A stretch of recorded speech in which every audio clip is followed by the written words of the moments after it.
Sometimes it takes a different approach to help you unlock your true potential. With Capella University's game-changing FlexPath learning format, you gain relevant skills you can apply to your career right away. Earn your degree from an accredited university and be confident in the quality of your education. Imagine your future differently at capella.edu.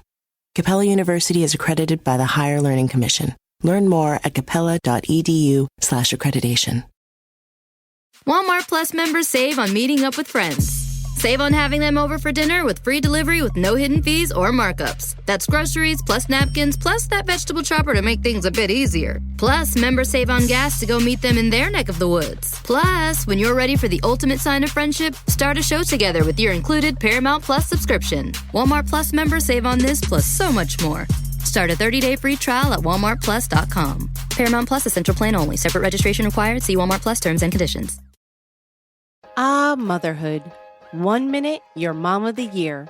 I love you, Mommy. Then the next, not so much. From bath time to bullying, from potty training to puberty, parenting is full of challenges. But one thing is for certain, you are not alone. Welcome to Modern Mom Probs. I'm your host, author, mother, parenting expert, Tara Clark. Join me while we tackle today's modern mom problems. Welcome back to another episode of Modern Mom Probs. I'm your host, Tara Clark, and here on Modern Mom Probs, we try to solve the world's modern mom problems. And if we can't do that, at least we're having fun talking about them. Today, we are in for a real treat with this guest. I'm also going to warn you that she does drop a couple F-bombs, so just wanted to put that out there now. So today's topic is trying not to be the reason your kid needs therapy with Gwenna Laithland. Gwenna Laithland set out to create a parenting resource that was approachable, relatable, and realistic. She wanted to create the parenting resource she wished that she had. Momma Cusses is just that. From online content to a field guide to responsive parenting, Momma Cusses acknowledges that parenting is hard, and you know what? That's okay. She's also the co-host of the wildly popular podcast, Childproof. Gwenna, welcome to the show. Hi, it's great to be here. Thank you so much. I'm so excited to have you here. I mean, we just chatted, I don't even know, 10 minutes before I hit record. And all of that stuff was like pure magic. And I was like, I have to hit the record button because by the time we get on, like we'll be tired of chatting. I'm totally fangirling having you on the show. I'm a huge fan of everything that you stand for and everything that you talk about online, everything in your book, because I have an advanced copy. It's amazing. For the people who don't know you, tell us a little bit about yourself. You are a mastermind. You are the mastermind behind Momma Cusses. Yes, I am Momma Cusses. So that's my online handle pretty much everywhere except on YouTube, which I was trying to be like nice and like, no one wants a mom who cusses on YouTube. They fucking do. But they do. That's my one and only F word for the episode. But no, so I live in Oklahoma. I was born and raised here. My parents were military and they were dropped here because the Air Force Base is here in the center of the country. I have 3 kids, a 16-year-old and twin 5-year-olds. I've been married to my husband, Jack, for a decade. I turned 40 this year. And happy birthday. Thank you. Sometime in 2020, I had fresh twins. They were born in 2018, but I had fresh twins and I was looking for a way to feel less lonely. So I started writing about parenting, mostly satire stuff. It didn't mean anything. It wasn't important. It was just me trying to feel like an adult again. And then, so can I tell you a funny story about how I have an entire career because my teenager, I wanted to annoy her? Tell me. So this is 2020. This is in the days just before the world closed down. And my eldest daughter had just been given permission to dip a toe in social media. She was old enough. We'd had all the discussions. We'd done all the legwork. And she found this app called TikTok. Oh. And I'd never heard of it. I didn't know what it was. You weren't on it when it was Musical.ly? Do you remember when it was Musical.ly? No, I didn't know when it was Musical.ly. I knew Instagram and Facebook. I was the most millennial. I was almost boomery about it. Like, I didn't know crap about it. And she's like, no. It's just really cool. It's mostly people just doing lip syncs and silly dances. Because in 2020, that's what TikTok was still. Yeah. I was like, okay, I'm going to download it. I'm going to take a look. And you know the rules. I have to be able to see your account at all times. You have to be friends with me. If that ever stops, I delete it from your phone entirely. This is the deal that she fully agreed to. And then she was like, okay, I get that. But please, Mom, for the love of God, please do not post. Bet. I spitefully posted just to annoy my teenager. And now 4 years later. And millions of followers later. It turns out people were really hungry for like the realistic side of parenting. And I am by far not the only one. I mean, you have some of the most realistic, relatable parenting content on the internet. So I'm not even a pioneer in the field. I just got really lucky, and I say stuff funny sometimes. All the time. All the time. You know what it is? And I was just saying this before we hit record. In my mind, because I've been doing this since 2016, there is like pre-pandemic and post-pandemic absolutely social media. And there's like a clear delineation. And I love the talent that came out of post-pandemic. Yeah, and we were all real bored and stuck in the house. We didn't have anything better to do. Might as well like take this BS on the road. Yeah, but you did though. You know, it's funny. During the pandemic, I got my book deal June of 2020. So I spent that entire summer writing my book. I had 6 weeks to write my book. I had from June to August to write 300 pages. That's a quick turnaround. I had 6 months. But even that, I mean, your book is thick. It's thick. And you still, I mean, 6 months is really fast turnaround on that. But while everyone else was doing lip syncs and videos and stuff like that, I was there like typing up my book, throwing fruit snacks at my son, telling him to watch another episode of TV while I was like trying to put that all together. But I want to talk about, before we get into your book, I want to talk about like your meteoric rise on social media. I mean, in my opinion, it came out of nowhere. I have a friend, her name is Serena. She has an Instagram account, Momma Cusses. Yep. And I've been friends with her for years, probably 5 years. And so when you came out, I was like, wait, that's not the same person. And then I was like, oh my God, she's a totally different person. I actually didn't. I've now encountered, because she is Mommy Cusses. Yeah. I am Momma Cusses. When I made that name, that's literally just because my kids call me Mama. Like that's my mom name is Mama. Some people are mom, some are mommy. I'm Mama. And so I created that words, but I'm going to pull them straight out, right? And it wasn't until I was online for like a year that someone's like, are you Mommy Cusses? I was like, I don't think so. And then I found Serena and I was like, oh, it's another person like me. They are my people. Let me just tell you, you guys would absolutely hit it off. She lives in the Pacific Northwest. She is amazing and freaking hilarious. And you guys would totally hit it off. So I just had to mention that for a second. Yeah, no, I can say with full clarity, I have no idea how I ended up here. Like there was nothing intentional about most of this. But then I have to take a step back. And if I'm being totally honest, I had almost 2 decades worth of marketing and content marketing as a professional career before I came to this. Oh, this is not my secret first sauce. Yeah, this is not my first foray with what I call edutainment, where I am being entertaining and telling you things that are probably useful to you.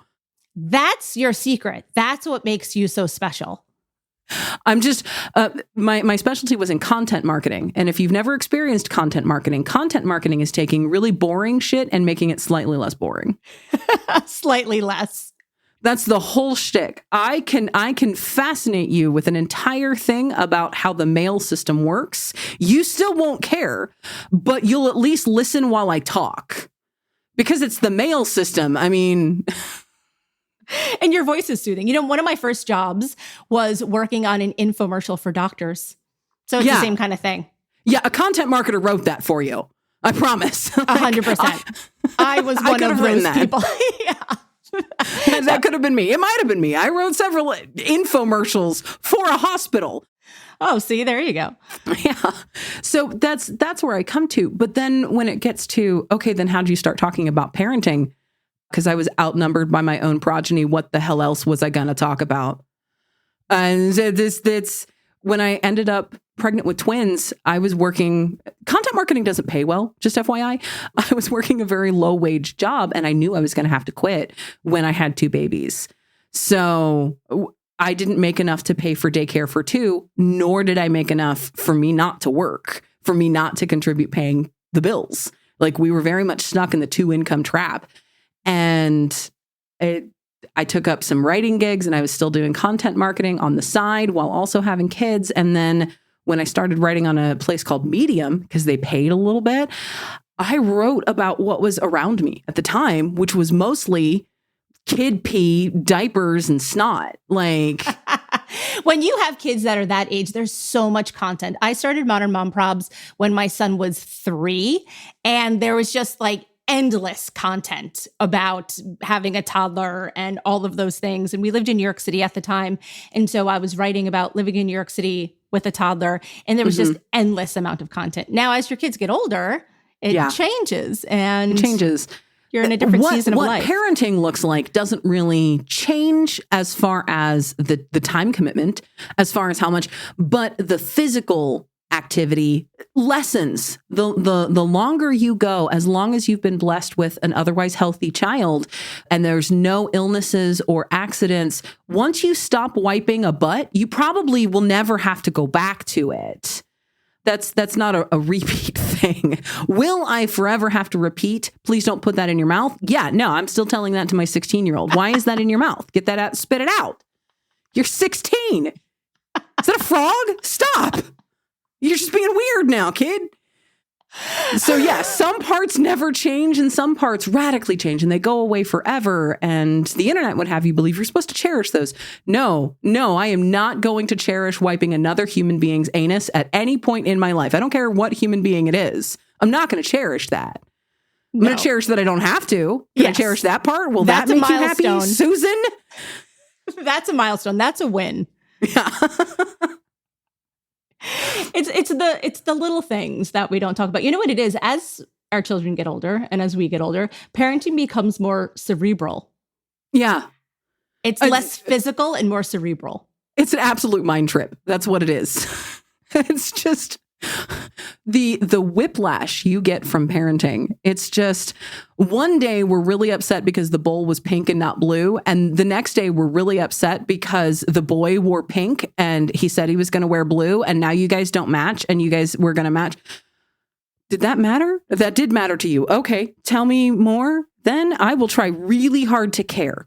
And get that frog out of your mouth. Yeah, and spit the frog out. You're being weird. Knock it off already. I wonder where you got that from. Shut up. Don't worry about what I did on that video earlier. It does not matter what I was doing on the video. I did not make a public goose argument. What does your daughter think about all of this and your new lifestyle? My daughter is 16, so she doesn't care. She doesn't think it's like the coolest thing she's ever seen. She's not. I'm going like, to repeat. My daughter cool. is 16. I'm not allowed to be cool. No, actually, she appreciates it. So she is my first pancake. I was not always so I call my style of parenting responsive parenting. The rest of the internet calls it gentle parenting, but I didn't start that way. I used to spank my kid. I was a yeller. I was wildly unregulated all the time. I was in survival mode, basically. Like, did we get food in our mouth? Did I end the day with the same number of living creatures that I started it with? Great. That's all I can ask of myself. So she sees not just a person who is a parenting communicator, a person who is using humor to sort of reshape how we view a parent-child relationship and what the end goal of a parent-child relationship should be. That's the fancy talk for what I do. The less fancy talk is I talk like an idiot about my kids on the internet. On any given day, she is very aware that I'm talking about things that she did not get, but she also fully understands how she could not have gotten those. I was not this person then. It took me a further 11 years to get here because she's 11 years different from her siblings. Because I've got a massive age gap because I hate myself, I think. No, because you found love. Yeah. Okay.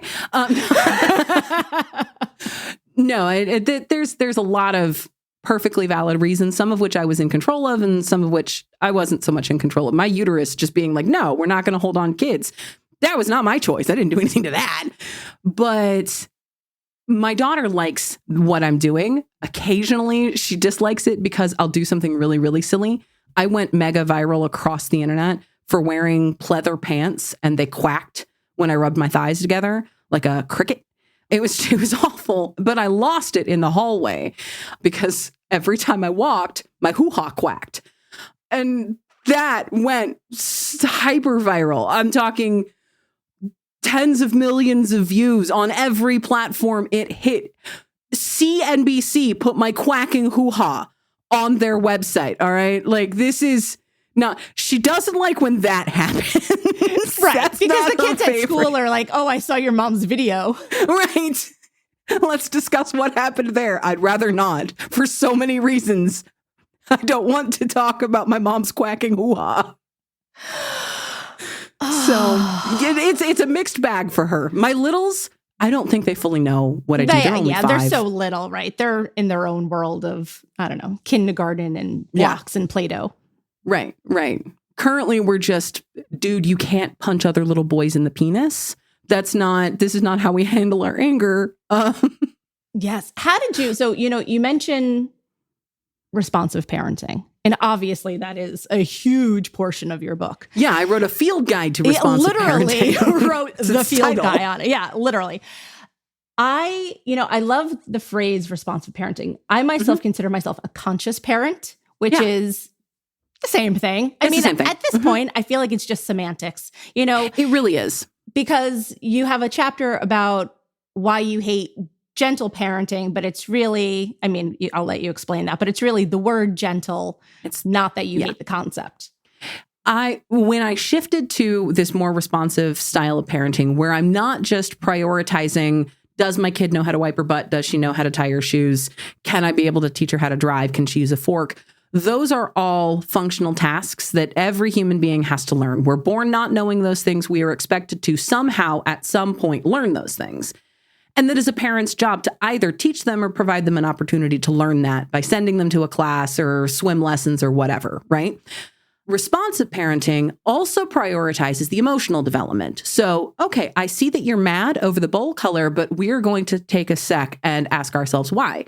Because we're not mad at the bowl color. There's something worse than that. Oh, you're just hangry. Okay, so we're just going to shove food down your gullet and then the bowl color will not matter anymore, son. That's responsive parenting. That is looking at everything that's pouring into this, not just the surface data. Right? So we're looking for how we're feeling. Is this a proportional reaction? Is this a correct emotional response? If it's not, how do I, without making you feel like trash, guide you to what the rest of the world is going to expect? How do I teach you empathy? How do I teach you emotional forward communication? And the answer is different for everyone. That's why I wrote a field guide, not a manual. I can't write you a how-to book because your kid is different than my kid. But when it came to actually labeling it, and labels are important, and I hate that labels are important, but if you are like I was, and you're looking for a new way to connect with your kid, if you are not satisfied with the work that you are doing with that kid's relationship, then you need a label. You need something to type into the Google search bar. And for a lot of people, that ends up gentle parenting. I was told 5 years after I started doing it, oh, you're a gentle parent. I am? Oh, cool. Didn't know that. It was TikTok. TikTok told me that I was a gentle parent, and it took me about 6 months to go, I hate this word because it's the wrong word. I spent an entire chapter in my book describing why it's the wrong word because it gives people the wrong vibe. Gentle parenting and permissive parenting are not the same thing, and yet they will be described interchangeably. So I was like, if this is a battle that I'm going to have to fight, I'm just not gonna, and I'm just going to call it something different. I'm just going to call it responsive parenting, but conscious parenting, emotionally aware parenting. There are people who be like, it's just parenting. It's just how we've supposed to have been doing it the whole time. Fair enough, but that's not going to help with the Google searches when you're confused and you're sick of yelling at your kids all the time. Yes, that's that's it. That's how it goes. But it's funny too, because I was just thinking as you were saying that it's intentional. It's intentional parenting too. I don't know if that's a phrase, but I'm throwing that in there, throwing that into the ring of stuff, because the choices that you're making and how you respond to them, and I guess that's maybe where the responsive, where it comes in. It's the difference between reactive and responding. It's taking that second, taking a tick to think through your next question, because usually it should be a question and not a statement that you're leading up with. You and I have very, very, very similar parenting styles. I can tell. I mean, I know because I read your book, and I was nodding as I was reading. I was like, And like I said, I may call it something different from what you call it, but at the end of the day, we're still practicing the same way. Well, and that's it's the constant battle of online semantics. Right? A lot of us are saying the same thing, and I am not more right because I call it responsive parenting. It's the same thing as you named your kids a thing you named them on purpose. I named my kids. Neither of us are wrong or right here. That's just what we named our kids. Neither of us are wrong or right in what we are calling this style of parenting that doesn't involve screaming at them and then demanding that they respect you when you have not respected them. It doesn't matter what we call it as long as we're saying the same thing. And if people like responsive and that feels like a good word to them, fine. Have responsive, have gentle, have intentional, have emotionally forward. Whatever gets you on the same page we're on, I'm cool with it. Yeah. Come on our page. This is it. Oh, you put up a thumbs up. That was wild. I've never seen that on There's a couple different hand For gestures. real? Yeah. I've been using Riverside. I don't even know how long I've been using Riverside, and I didn't know it did stuff. Wow. See, you learn something new every day. At what point did you say to yourself, I have to do something different here? The way that I'm parenting is not sustainable. So I tell the story in my book of the big blow up. And what happened was, so you're getting a spoiler. If you haven't ordered the book, it's as we record this, it's not even out yet. But if you haven't read the book, when you get to this part, you'll have already heard the story if you listen to this episode. So what had happened was I had a very bad, no good, awful day. Everything that could go wrong had gone wrong. My PT Cruiser threw a belt for the second time in like a year. I was at a low-wage job. Our house was awful. I got home, and the chicken that I had pulled out of the freezer and put in the refrigerator was slimy and gross. It was inedible. It had spoiled at some point before it ever went in the freezer. So we didn't have dinner. And my 6 or 7-year-old, I'm not going to lie, I was so incredibly locked down in survival mode. I've lost some scope of time. I don't remember exactly how old she was. I don't remember because there were several years in this same house. I don't know which one is which. So she was about 6 or 7. She comes in, she does a very 6 or 7-year-old thing. And I lost my shit. I was screaming at her, just belly roar, abdominals engaged for maximum volume, roaring at this child. And somehow my brain disconnected from itself. So as the front of me is just pouring out all of my grown-up issues onto this first grader, there's a back part of my mind going, what the heck? What is going on here? You were surprising yourself. I was. And I that very sane part of my brain looks at my daughter, and she's shrunk down. She's hunched her shoulders. She's pinning her arms to her side. Her face is pinched. That jaw is just a quivering. And she's I can feel the burn from over there that she's getting in her throat to not cry. I was like, this is a first grader holding her ish together better than a grown woman. Unacceptable. Unacceptable. You are going to be the reason she needs therapy if you do not cut this out right now. So I stopped screaming, like mid-word. I just whoop, full stop. I was like, you need to go to your room. Like I didn't know what to do, but I was like, you need to go to your room. And I immediately hit the internet. I didn't know the word gentle parenting, so it took me a sec. And I found a Reddit group and I found a Facebook group. Unfortunately, both of them are now defunct. Neither of them exist anymore. The Reddit group is gone entirely. The Facebook group, I think, is still archived, but I cannot find it anymore. Most of the posts are gone because when the original users left, so too did their posts. Anyway, I found those two groups and they started telling me, yeah, what you did was react. You didn't take a sec to figure out how to respond. You reacted. And that was the first step into, okay, then how do I learn to respond? I don't want to react every time. Are there appropriate times for reactions? Absolutely. If your child's about to get pancaked by an F-350, react. Do not pause. Rip whatever part of that child you can get your hands on out of the grill. Like, we don't need to pause for that one. No. Like, we don't need to worry about our kids' feelings. We need to worry about their intestines. Okay? Their safety. Yeah. But yeah, that was the moment at which I sort of had the awakening that, oh no, this is going to go bad. If I keep doing this, I'm going to get to the point that it's not too late, but it's going to be significantly harder.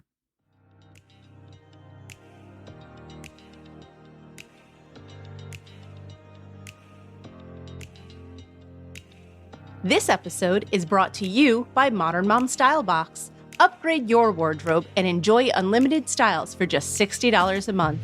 Modern Mom Style Box is the first rental clothing subscription designed exclusively for moms and moms-to-be.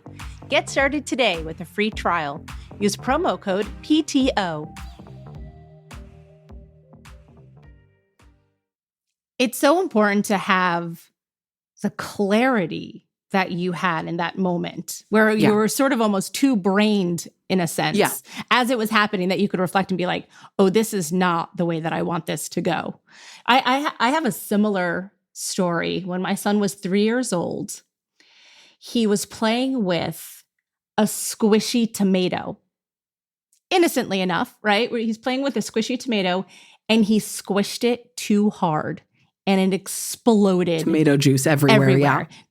Oh, also I should explain, it wasn't a real tomato. It's a toy tomato. Let me preface that. It was one of those jelly ones? It was one of those jelly toy tomatoes that we got at, at like CVS or something like that. So it was not a real organic tomato. It was a toy gel tomato.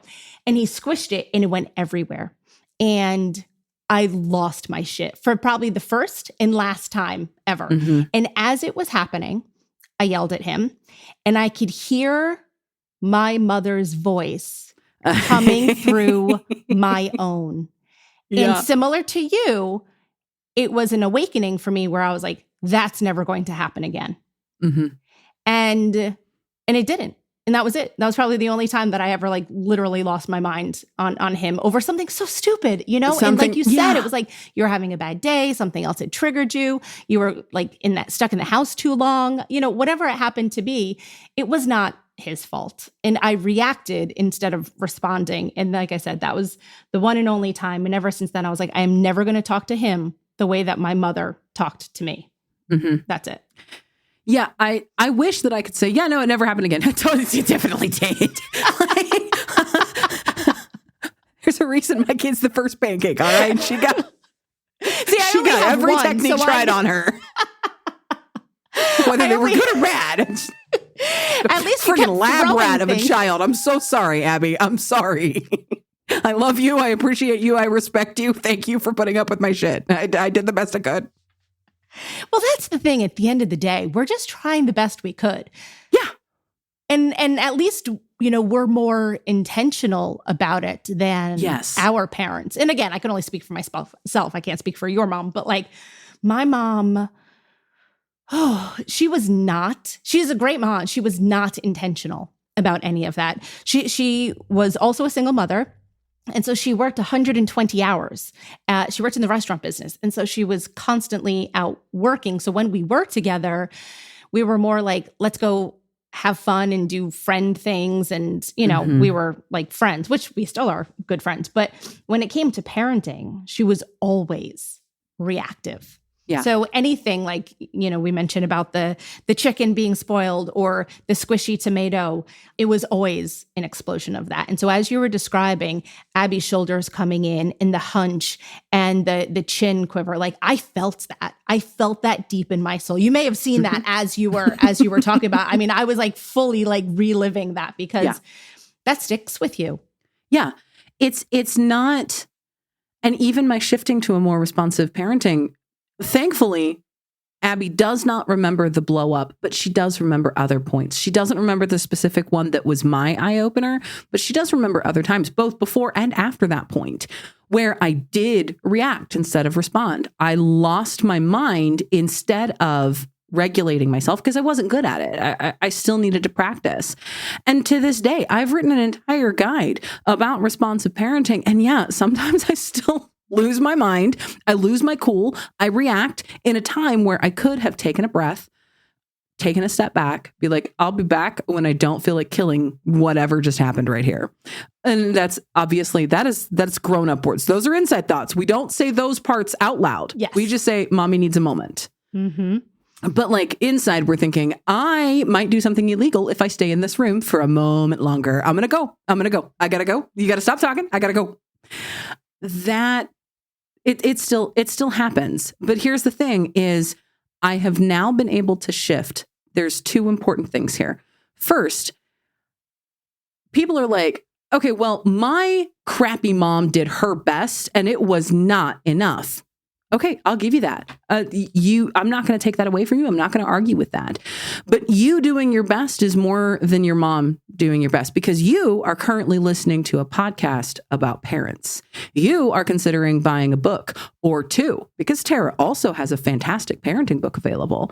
You're considering buying 2 books to try to figure out how to have that eye-opening moment and realize I need to take a step back so I can respond instead of react. Parents who aren't trying don't do shit like that. They just don't. Bad moms never wonder if they're doing a good job. Good moms never stop worrying they're doing a bad one. And so that's the sort of like mindset that has been able to shift. When I do mess up, I'm still a good mom because now I have a new opportunity to teach them how to mess up. Now I get to tell them by demonstrating how to say sorry. Now I get to show them through my behaviors, through my actions. So I had a big feeling and I made it your problem. And that's not okay. That's still good parenting. Yes. Did I mess up and have a reactive moment and absolutely lose my mind over something tiny and inconsequential that didn't need that big a reaction? Yep. Does that make me a bad mom? Nope. Because now I get to show them how to recover from that because they are humans and will absolutely do the same stuff. Maybe not as a parent, but maybe as an employee or a student or a partner or a spouse. They're still going to lose their minds and they're going to have to walk that back and eat that crow and say sorry and take steps to avoid it happening again. Yeah, that's the one thing I keep hearing over and over again from parenting, and I'm using this in quotes, experts and psychologists, is that the repair part of it is crucial. The whole thing hinges upon repair because you may not always be able to respond correctly or effectively, but at least you can always step in and apologize and make it a teachable moment. Well, and there's a good number of times that sometimes you mess up, not even by losing your mind. Like we tend to think of the yelling and the threats and the overreactions as the only problem that we contend with. No, sometimes we, in our honest, earnest attempts to be the best parent, just make a bad call. No one was angry. No one was mad. But I tell you what, the time that I thought serving apple nachos for dinner and everybody got a sugar high an hour before bed, I was trying my best. It was just a bad call. That happens to me all the time. Not the apple nachos, but like things that I think are a good food choice are not a good food choice. Not a good food choice. That did not go the way I thought it was going to. Did they eat it? Yeah, they really did. They loved it. They ate did the crap that go well out of those for nachos. me? No. Yeah, it's those little things that we sort of take for granted. Yeah. Also, like, you're trying to be fun. You're trying to do fun things. You're trying to make core memories. You're trying to do all the things. I swear, Inside Out messed all of us up. That was the worst movie for parents to watch ever. Like, it's a core memory. this one sucks. Is this the core memory I'm loading my kid up with? God, they're all blue now. Jeez.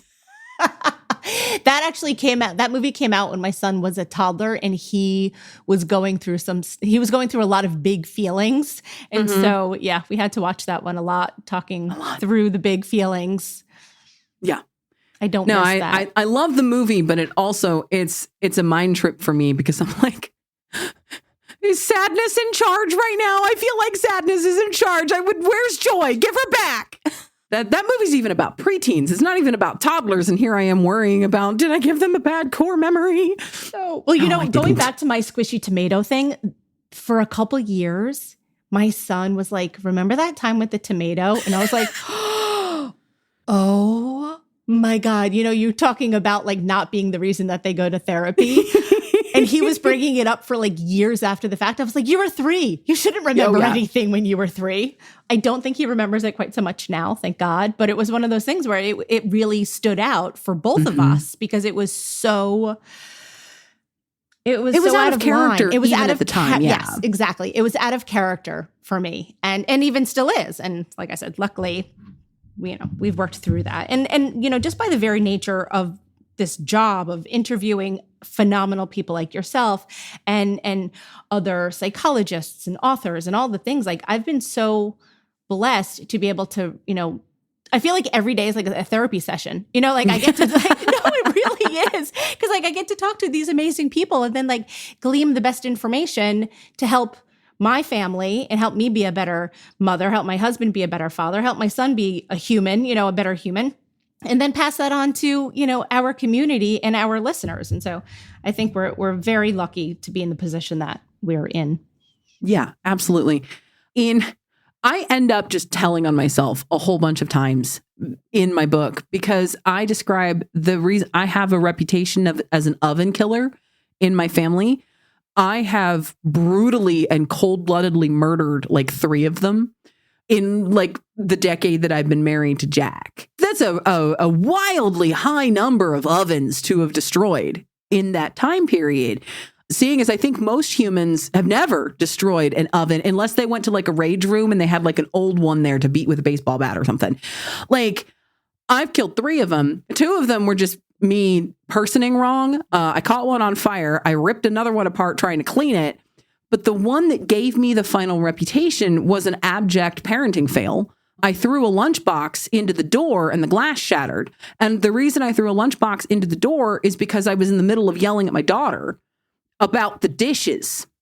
How the oven got involved in the argument about the dishes, you'll have to read the book to get the full scope of that. But yeah, no, I broke my 3rd oven while having just a bad parenting moment. It happens. And sometimes there's collateral damage. Yeah. Now, keep in mind, you will have to read the book. I'm not going to give you the full. I didn't just Nolan Ryan it. I didn't throw it. It escaped me. There's details I'm leaving out because apparently I'm supposed to give teasers for the book, not just like tell you all the stories that are in my book. My publisher says I'm not allowed to tell people all the stories in my book because otherwise they're not going to buy the book. So you'll have to read to find out how I broke an oven because I was screaming at my kid. But am I allowed to live down the oven killer reputation because one time I lost my shit on my kid and broke an oven? No, never. It's never going away. Does she remind you of it? Often. Every time I open the oven, you got to break this one, Mom? You little punk. Oh, snap. That's well. Your book is phenomenal, though. Seriously. I read it and I was nodding. You and I felt like we had like a similar upbringing. Obviously not identical. My parents divorced when I was 2. So there was even earlier than your parents got divorced. That's when my parents should have gotten divorced, to be clear. They waited until I was 8. Thanks, Mom and Dad. Thanks, that worked guys. out real good for me. That was great. I love having vivid memories of your fights when I was in my bedroom. Excellent. Thanks for keeping it together for the kid. Are you an only child? I am an only child. So am I. I'm an only child with an only child. I was an only child with an only child for 11 years. And then my uterus had a going out of business sale and gave me 2 at once. So that's wild. Don't tell me that. My son is 11 right now. So really, anything could happen. I recommend it. You don't necessarily have a built-in babysitter, but like that one can feed itself. It's fine. Yeah, just go make some ramen, kid. My son would just end up eating Mike and Ike's. So that's all. His blood sugar is really high. I don't know what to tell you. Where we all lie to our kids' pediatricians just so we feel like a better parent. My son, are you familiar with the movie Elf? You know how Buddy the elf just eats like the candy with the pasta? That would be my son if left to his own devices. Fair. My kid's mostly sodium. It's just beef jerky and ramen. That's, if I did not intervene from time to time, my kid would just be a walking salt block. That's all it is. Mine's like that. He swings back and forth between the sugar and the sodium, back and forth. That's about it. But you know what? He's okay. You know, we're all just trying to do the best we can. Abby is at a point where I don't. You know what? You're a healthy weight. She's an athlete. You know what? You have my metabolism, ma'am. You live this part of your life to the best of your ability. Eat all the ramen. You're going to lose it in your 30s. It's fine. Just enjoy it now. Enjoy it while you can. Your metabolism's still excellent. Yeah, no, eat the brownie. It's fine. When I turned 40... We're not going to demonize food. No. Eat all the Mike and Ike's. Go ahead. Do what you're going to do. You know. Also, maybe see if you can dry swallow some broccoli if you can, but it's just dry scoop of protein powder every once in a while. Ugh. It's probably... I'm gagging. I literally need to take a sip of water because you just say that really grossed me out. I do what I can. I got a dry mouth just thinking of that. There are listeners across the nation going, Bleh, bleh. People driving in their car, dry heaving, thinking about having a dry scoop of protein powder in their mouth. Bleh. It would be the cinnamon challenge. I don't think you could swallow it. No, that's a hard pass. Or collagen. Sometimes people take collagen. Powder collagen. No, thanks. Hard pass. Oh, God. Okay. Tell everyone. I think I would just rather chew on the end of a chicken wing. Yes, same thing. I definitely would do that. Okay. I'm going to do the plug part now. I read this book. It is incredible. I think everyone should read it because what I loved about it was that, one, I learned more about you as a person, your background story, your family stories, all of that. So I really got insight into who you are. Not just as a content creator, because obviously I see you as a content creator, but I don't know. It's always going to be a little filtered. Yeah, it has to be a little filtered. Of course. And the thing about social media, and I say this all the time, I probably say this at least once an episode, is it has a tendency to be so performative. You know, everyone's always talking about authenticity and authenticity. It's but at the end of the day, we're still doing shit in front of a camera. And that inherently is performative, right? I have to recreate things on the regular. And then for safety and security, because I'm involving my kids, sometimes I'm saying, the girl child said this. The girl child's not the one who said that. But I need to not assign this value to that child because it's a real person in the real world. Mm-hmm. Exactly. Yeah, so that's something that I struggle with because I only have one child as opposed to three. So it's always going to be him unless I was talking about, a friend's child or something like that. But what I love about the book is I feel like I got to know you as a person. And I got to read about the responsive parenting. And like I said, our parenting style is so similar. So similar. I don't make enough content about that myself because I feel like I talk about it on the show, but not necessarily on social, which I could, but I just don't because I'm lazy and I'm old. I'm lazy. And two, I'm old social media. And so I still have to wrap my head around making videos because that's just the old person in me. But that's, again, a totally different thing. You don't even have Twitter anymore. We need to move forward. I do like threads, though. I love threads. I read your threads every day. Every day I read your threads. I wish more than 200 people would read my threads, but they're there. I know. I'm with you. It's weird. Threads is a weird place, but I'm happy unhinged. There. It is super unhinged. You know what's wild and why I like threads? I'll tell you. Going back to why I'm an old person. I got started writing memes and writing one-liners for social media. So for me, it's come full circle. If I could write quippy one-liners somewhere again, then guess what? That's what I'm going to do because that's how I got started doing all of this. Well, and you can tell I'm new social media because I can't do one-liners. Mine are always paragraphs. Mine are always max character limit every time because I get 60 seconds of your time. This is how social media works. So it's just this fucking wall of text. Sorry. This wall of text. But that's what I love about yours, though. No, honestly, because like I said, I read your threads every day, and they're always like, you set the stage, you tell a story. In my mind, I'm always like, write a one-liner. That's it. Quippy one-liners. That's the thing. You paint the picture. You are bringing the user into your world through your scenarios, and that is the nicest way anyone has ever told me you talk too much. Thank you. No, but I like it. Like I said, I read them every day. I would retweet them. I don't know. Can you say retweet? I don't know what it's verbiage. Rethread. It's all of us refuse to say. I say post a thread because I can't. I'm not threading. We're not threading. When I hear threading, I think of eyebrows. I think of people threading eyebrows. So I wouldn't say threading anyway because you're not doing my eyebrows. Look, I'm a child of the 90s. I'm lucky I have any. Leave what's left alone. Same. Don't thread those. Same. I have like 4 hairs, so it's a different story. This is pencil, y'all. This is not my real face hair. It's pencil. Yeah, the face hair grows in on the chin now, not my eyebrows. That's the problem. It's coming in the wrong space. In the wrong spot. Yeah. Sucks. I don't know. Tell everyone where we could find you. I'm sure everyone's following you already, but for people that aren't familiar, please tell everyone where we could find you and where we could buy your book. Yes. So I am Momma Cusses on TikTok and Instagram. I am This Momma Cusses on Facebook and Pleasant Peasant Media on YouTube. You can buy my book at any of your favorite booksellers, Amazon, Barnes & Noble. I just about said Borders like it's still 2004. Oh, speaking of kids from the 90s, I spent a lot of time in Borders. I don't care what anyone said. I spent Walden Books, that one bookstore in the mall. Also Amazing. Went there too. That was a great. Does that not exist anymore? It doesn't exist anymore. Oh. It was bought by Borders, and then we know what happened to Borders. Anyway, So Target, Walmart, I especially encourage you to go ask your independent bookstores.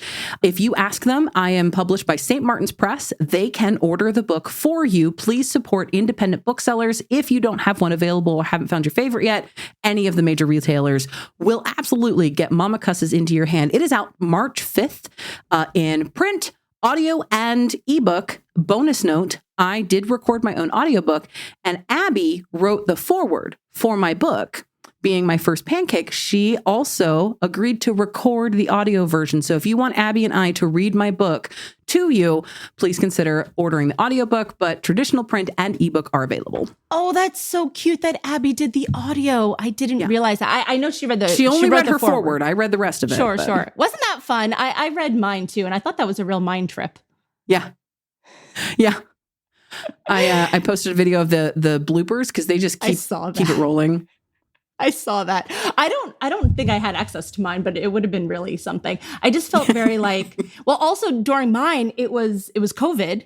So like I had to wear a mask like in and out of the recording studio. It was wild, but also I recorded for an entire week. And one of the days was my birthday. And I was like, what a wild, like amazing birthday gift that you're like recording your book in New York City. Cause I live just outside of New York City. So recording the book in New York City. It was very cool. It was a cool birthday gift. I recorded it in a warehouse in Norman, Oklahoma. You know what? Shout out to Oklahoma. My podcasting team is in Oklahoma. Thank you so much for being here today. I had so much fun with you. Thank you for having me on.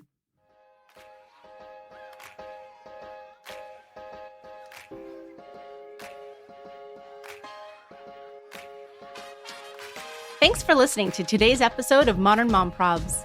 I hope you enjoyed our deep dive in today's problem with me, your host, Tara Clark. Join me next time when I'll be interviewing another great guest and tackling another modern mom problem. If you enjoyed today's episode, please leave us a review and a rating. As always, you could head over to Modern Mom Probs on Instagram and give me a follow. Or check out my book, Modern Mom Probs, A Survival Guide for 21st Century Mothers, available online wherever books are sold. Well, that's it for today. See you next time, folks.